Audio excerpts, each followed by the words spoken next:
I explained in my last video that the Most High planned to punish Israel first and then the rest of the world. I went to Peter, Jeremiah, and in Matthew. The end of the world shapes up like this. The punishment for the children of Israel first that are still scattered through the entire world, and then the punishment of the world, and then the Most High will establish his kingdom. And in my videos, I use 1 or 2 verses to explain my point, but there are so many verses that I could continue to go on verse after verse to prove exactly what I'm saying. To keep it short, I'll just go to 1, 2, 3 places, but there are so much more. So today I'm going to go to 2 more places, 1 more place, where I'm going to show you that first the punishment of Israel, which was the Great Tribulation or the transatlantic slave trade, and then punishing the world. So let's read Matthew chapter 24-29. Immediately after the tribulation of those days shall the sun be darkened, and the moon shall not give her light, and the stars shall fall from heaven, and the powers of the heaven shall be shaken. And then shall appear the sign of the Son of Man in heaven, and then shall all the tribes of the earth mourn.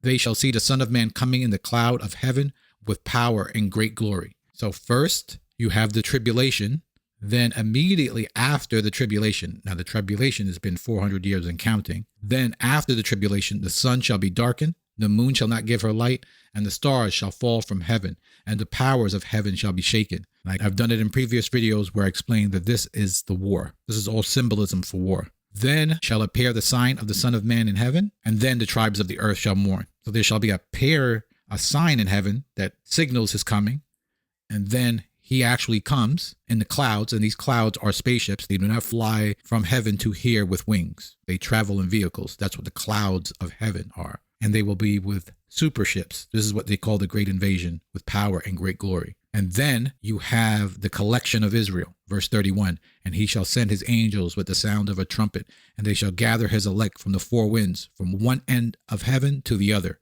So when Christ comes, Israel has to be scattered. Anybody tells you this is the rapture is silly. So you see that Israel is gathered after the tribulation and during the punishment of the world, right? And so how do we prove this, right? So I proved it in the other video, but let's go to a new place. Isaiah chapter 13, verse 10. For the stars of heaven and the constellation thereof shall not give their light. The sun shall be darkened in its going forth, and the moon shall not cause her light to shine. And I will punish the world for their evil, and the wicked for their iniquity. And I will cause the arrogancy of the proud to cease, and I will lay low the haughtiness of the terrible. How do we know that Matthew and Isaiah are talking about the same event? You line Matthew chapter 24, verse 29 with Isaiah chapter 13, verse 10. Matthew says that immediately after the tribulation of those days, the sun shall be darkened, and the moon shall not give her light, and the stars shall fall from heaven. Isaiah says, for the stars of heaven and the constellation thereof shall not give their light. The sun shall be darkened in its going forth, and the moon shall not cause her light to shine. So all these show that the event is the same.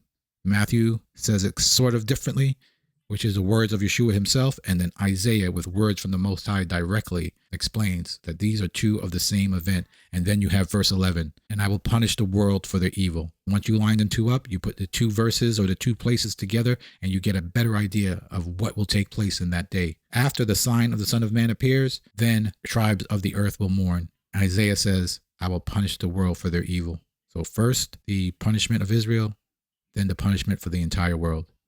So to sum this all up, the Most High has to punish the world after it punishes Israel. And it's just not being taught by the majority of people. Even on YouTube, they have Christianity being taught as some sort of creamy subject with nothing but good for the entire world, when you see the majority of the world would be punished by a war for making Israel suffer. That's it for today. Thank you for watching, and I will see you in the next video.